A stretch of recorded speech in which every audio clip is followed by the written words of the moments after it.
Halo teman-teman, perkenalkan nama saya Maisa Zefanya dari kelas 12 F3A. Kali ini saya akan membacakan resensi buku Surat-surat di Jepang 3 dengan tuntas.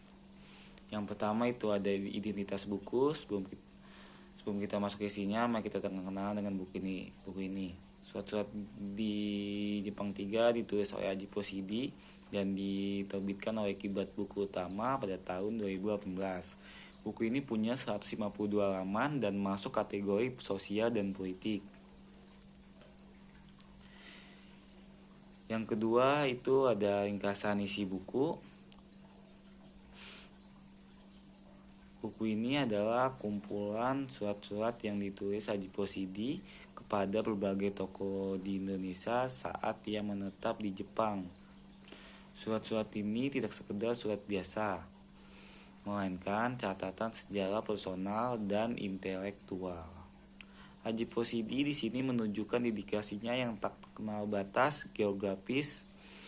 Ia tetap gigih mengawal perkembangan sastra dan budaya Sunda meskipun jauh dari tanah kelahirannya.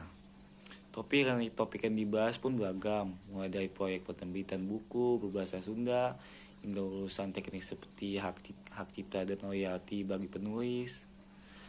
Yang menarik, Aji juga aktif diskusi dan memberikan gagasan tentang isu kebudayaan yang lebih luas, seperti pemikirannya yang menginspirasi program buku Inpres untuk meningkatkan minat baca di Indonesia. Selanjutnya ada analisis dan kelebihan. Ada beberapa hal yang membuat buku ini istimewa. Gaya bahasanya sangat komunikatif dan lugas. Aji Posidi tidak segan mengungkapkan pandangan, harapan, bahkan kekecewaannya. Kesederhanaan bahasa ini justru jadi kekuatannya, membuat pesan-pesan penting tentang perjuangan budaya tersampaikan dengan sangat jelas. Kelebihan utama lainnya adalah nilai otentisitas dan historisnya.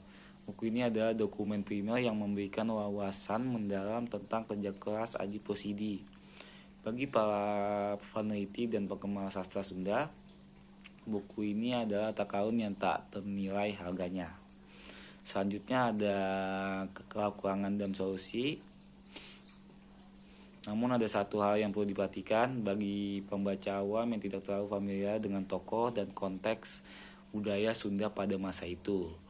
Beberapa bagian mungkin terasa kurang familiar, tapi jangan khawatir, hal ini bisa diatasi dengan membaca biografi Aji Posidi atau karyanya yang lain terlebih dahulu agar pemahamannya lebih utuh.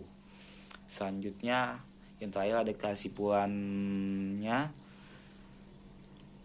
Buku ini adalah sebuah karya fundamental yang patut diapresiasi. Ini bukan hanya tentang perjalanan Aji Posidi di Jepang, melainkan perjalanan batin seorang budayawan yang berjuang untuk kebudayaan bangsanya. Aji Posidi mengajarkan kita bahwa kecintaan pada budaya tidak cukup hanya dengan kata-kata, tapi harus diwujudkan melalui tindakan nyata.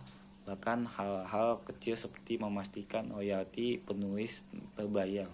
Buku ini adalah bukti nyata dari komitmen tersebut. Sekian video resensi buku dari saya. Mohon maaf jika ada salah. Terima kasih.